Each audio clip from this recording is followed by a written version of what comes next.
Tesla has already entered the next phase of its evolution, and this week made that clearer than ever. At first glance, the news from the past few days looks scattered. Charging expansion, regulatory approvals, FSD updates, new rental programs, and even vehicle weight reduction. But once you connect the dots, a single direction emerges. Tesla is quietly preparing for large-scale commercial autonomy, not someday, not theoretically, but as the next major business model of the company. Before we dive deep, here's why this matters to you as a Tesla investor.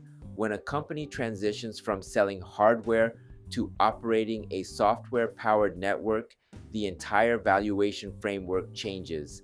This week showed clear signals that Tesla is building the infrastructure, policies, and user behavior required for a recurring revenue robotaxi ecosystem. Understanding this shift helps you interpret today's volatility with a long-term advantage. So let's quickly summarize the key developments. Tesla's supercharger network surpassed 75,000 stalls worldwide, adding 5,000 in just 5 months. FSD version 14.2 entered broader rollout with major upgrades in perception and city driving logic. Arizona approved a statewide TNC license, allowing Tesla to operate paid robotaxi services across the entire state, something extremely rare in autonomous regulation. Tesla also launched a $60 per day rental program in multiple cities with unlimited miles and free supercharging.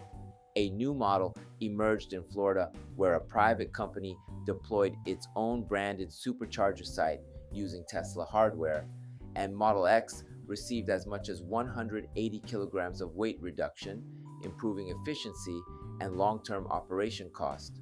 These are not isolated updates, they are all pieces of one strategic arc.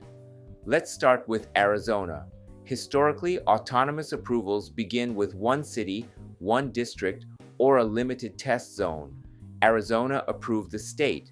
That means Tesla's data, safety record, and system performance convince regulators that wide area commercial use is acceptable. If this precedent spreads to Texas, Florida, or Nevada, the scale of Tesla's potential robotaxi fleet multiplies almost instantly. FSD version 14.2 supports this direction as well. The improvements, better emergency vehicle detection, smoother unprotected turns, more human-like motion prediction, are focused on reliability, not just comfort. Tesla is tuning the system for commercial duty cycles, not weekend demos.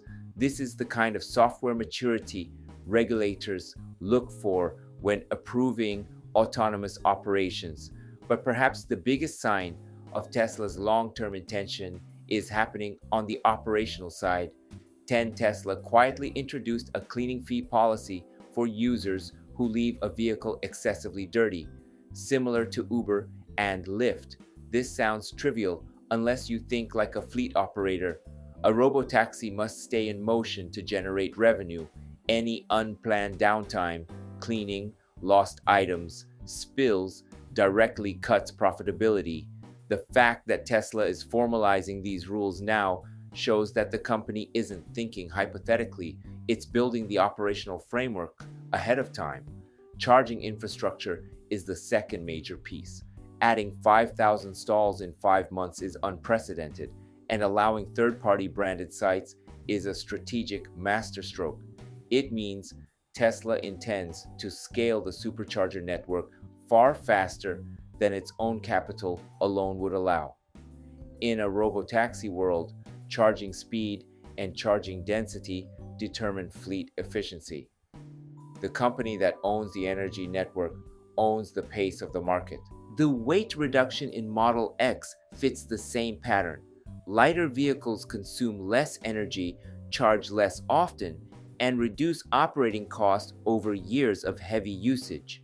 Even though Model X isn't the primary robotaxi candidate, The engineering choices show Tesla is designing with long-hour operation in mind. Now, here's an insight many people overlook. Tesla's $60 rental program is not about profit.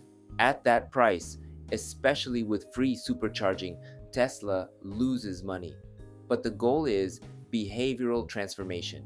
Tesla wants people to normalize the idea of using a car rather than owning one. This shift is essential for robotaxi adoption. Once users get comfortable with short-term usage and on-demand mobility, the cultural barrier drops dramatically. This is not a discount, it's onboarding for the future. So what does this mean for the next 3 to 5 years? Tesla's roadmap appears to be converging toward a global, self-sustaining mobility network. Regulatory approvals expand the service area. FSD upgrades improve reliability. Operational rules prepare the fleet. Charging infrastructure becomes more distributed and scalable. And users gradually adapt to non-ownership mobility through rental and sharing programs. Once robotaxi deployment begins at scale, Tesla's revenue model transforms. Instead of earning once per vehicle sale, Tesla earns every mile. This is closer to a software as a service model than a traditional automaker. And once recurring revenue becomes dominant, Tesla's valuation stops resembling Ford or Toyota and starts aligning more with global network companies. For long-term investors, this is the core takeaway. Tesla is using today's updates to establish the foundation for a multi-layered, high-margin mobility ecosystem. The volatility you see today is noise. The structural shift is the signal. If you found this analysis helpful and want to keep following Tesla's long-term strategic direction, feel free to subscribe.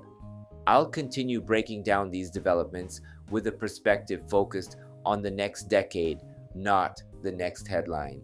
Thanks for watching, and I'll see you in the next episode. Before we wrap up, let me take a moment to introduce myself. I drive a Tesla Model Y, and at home, I've installed a Tesla Powerwall, so I actually charge my car with solar energy.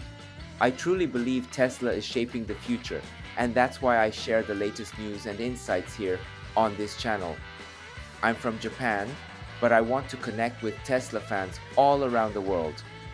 That's why I also create an English version of my videos. YouTube now lets you switch the audio into your own language, so you can enjoy it in whatever language you prefer. Most of all, I'd love to connect with Tesla fans everywhere so we can support Tesla together. I also share updates on X, so feel free to follow me there and let's connect. And if you haven't already, please subscribe to this channel. I'd really appreciate it. Thanks for watching, and I'll see you in the next video.